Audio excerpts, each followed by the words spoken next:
Hello, friend. Thank you so much for joining me over on YouTube. I just wanted to give you a quick heads up that the training that you're about to see was originally recorded via Facebook Live over on our Facebook page. If you like what you see and would like to learn more, make sure you join us over on Facebook for weekly tips and tricks to help you grow your direct sales business and work smarter, not harder. Welcome, welcome. I'm super excited about our topic today. My name is Mary Haynes. I am a direct sales strategist and founder at Savvy Selling. Very excited that you're here. If you haven't joined me before, feel free to click the share button and share this training with your friends and team members. So, guys, I'm excited about this one. Hopefully you checked out the title. We want to talk about the dreaded J month and how to beat it. You guys probably know what I'm talking about. I'm talking about January. Okay, it's right around the corner. We also have two other J months that happen in the year, and that's June and July. And I'll be honest with you guys, they get a bad rap. Like January and June and July get a bad rap. Now, my birthday is in January, so I think it's a pretty good month. And it was always a pretty good month for me in business as well. So we're going to talk about some simple a three-step process that you can use to get ready for January to make sure that you can beat it and you can maximize your results. Okay. So again, we're all familiar with those J month stigmas, right? Oh, nobody buys stuff. Nobody books parties. Everybody's burned out on Christmas, right? No one has any money. That's what I always used to hear. But those aren't actually true statements. And if you've if you've been hanging out with me long enough, you'll know I'm always like, okay, let's actually focus on the truth of the situation. Anytime you use the words always, never, no one, everyone, it's usually not right. There are very few things in this world. The sun will always come up tomorrow, right? We can make statements like that, but my brother always picks on me is not a fair statement, right? And my hosts always do this, or my team members always do that. Not accurate. So we want to make sure that we're focusing on what is true.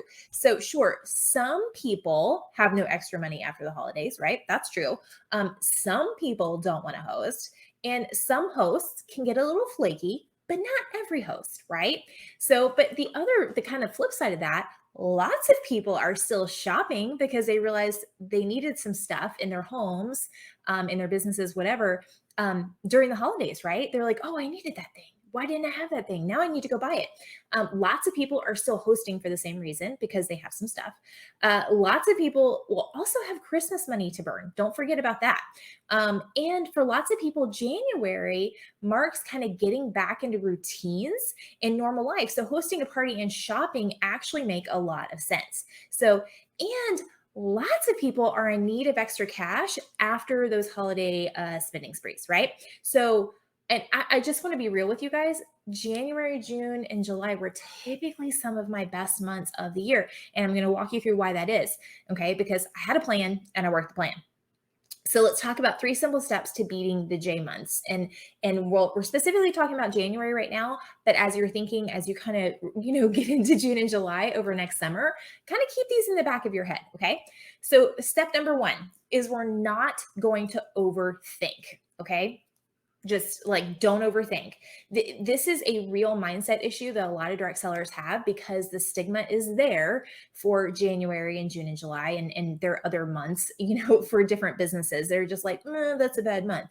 Well, don't overthink that. Don't sit and ponder on it too long. All right. Don't get all in your head. We want to just create a plan and then work the plan. Okay. So that's step number 1, is don't overthink. Like, don't overthink this. This is not a complicated thing. It's just a different month that you may want to think about a little differently, because we do have some hosts that tend to flake out. We do have people that take a little longer to kind of get back into routines, but we can work around that. All right. So step number 2 is I want you to overbook. Okay. So don't overthink, and I want you to overbook. So whatever your normal level is for your business, the thing that you want, the number of parties that you want, I want you to add at least 4 more. Okay. 4 more. And normally, if you've been around me for a hot minute, I say add at least 2 more, right, as a buffer. But for J months, for months that can traditionally be a little wonky if you aren't paying attention, we're going to add 4. We're going to add 4 because I want some extra insurance. I want some extra if my host flaked out over the holidays.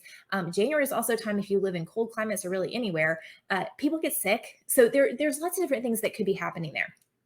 Now, if you're like, Whoa, Mary, I can't do that many parties. Like, you want me to have 4 more? Like, what are you talking about? Well, let's be real for a second. You probably won't hold all 4 more. Okay. If we add a buffer of 4, you're probably going to end up right where you want to be. Okay. That's the statistics.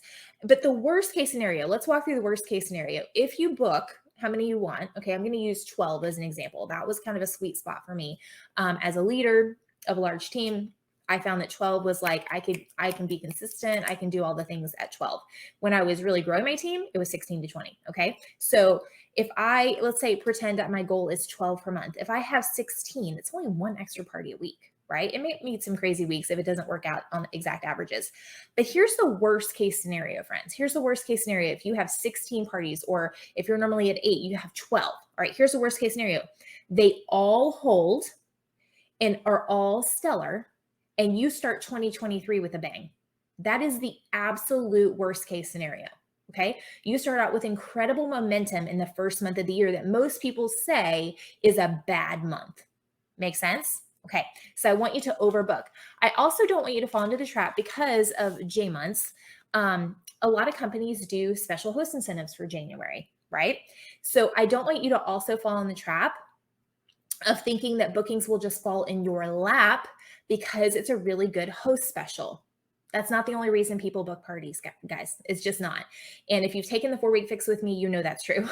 I walk through all the reasons why people book parties, and that is only one of them. Okay, that's only one. So we want to make sure that we don't get into this kind of lackadaisical, well, it's a really good host special, I'm sure those parties are just going to happen.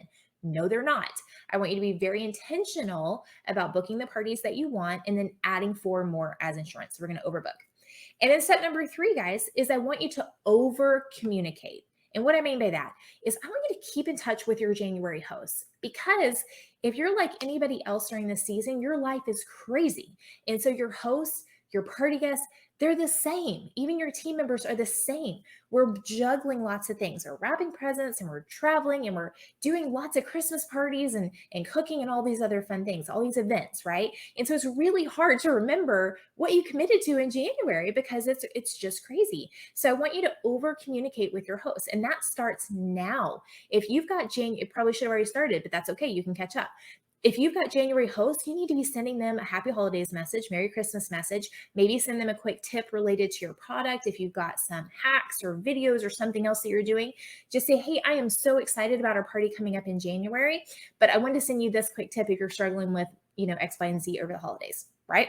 Love on them a little bit and then keep yourself in front of them so they remember. They've got multiple reminders coming at them. They remember that they did it. They're hosting a party, right? And you can also, here's another thing you can do, just a little tip. Go ahead and get them to start passing out catalogs and collecting orders, because guess what they're also doing? Just like you, they're seeing lots of people, they're talking to lots of people during this season. So you can get them to start collecting orders. Go ahead and give them their shopping link, get them excited. And then in the back of their mind, as they're moving through their home, moving through parties and things like that over the holidays, what are they going to be doing? They're going to be like, oh, I've got my party coming up. I need that. I need to add that to my wish list. Oh, so-and-so. Hey, I'm having a party in January. Would you want a catalog to start shopping? So again, over communicate, and then also over communicate with your guests. So plan some touch points with your holiday customers in January. It's really easy, especially if you are bumping your schedule like I'm suggesting and you're doing a few more parties. It's really easy sometimes to forget about those people that purchased in December. So if you don't have an automated system set up or you don't have your follow-up systems in place, make sure that you plan some time in January to talk to your holiday customers, because you know what? They may be ready to book a party too. So you could amplify your January, February, March bookings just by doing some simple follow-up and making sure those customers are taken care of. And they're going to love that you remembered. Okay, so make sure you're setting some time aside to over communicate and over love on those customers from the holidays. Okay, all right. Truly, friends, the best way to beat January in any J month is to have a plan. Okay, that is the best way to do it. So we're not going to overthink. We are going to overbook, and then we're going to over communicate. Okay. Do a little more of what you should be doing anyway. Make sense? That's all you have to do. And then execute the plan. Okay. All right, friends. So we're not going to get caught in the nonsense of the J months, right? We're going to not overthink, we're going to overbook, and we're going to over communicate. And then, friends, if you really want to have a plan, come join us for like 90 days and see what happens with your business. All right. So have a fabulous rest of your Tuesday, my friends, and I will see you later. Bye, guys.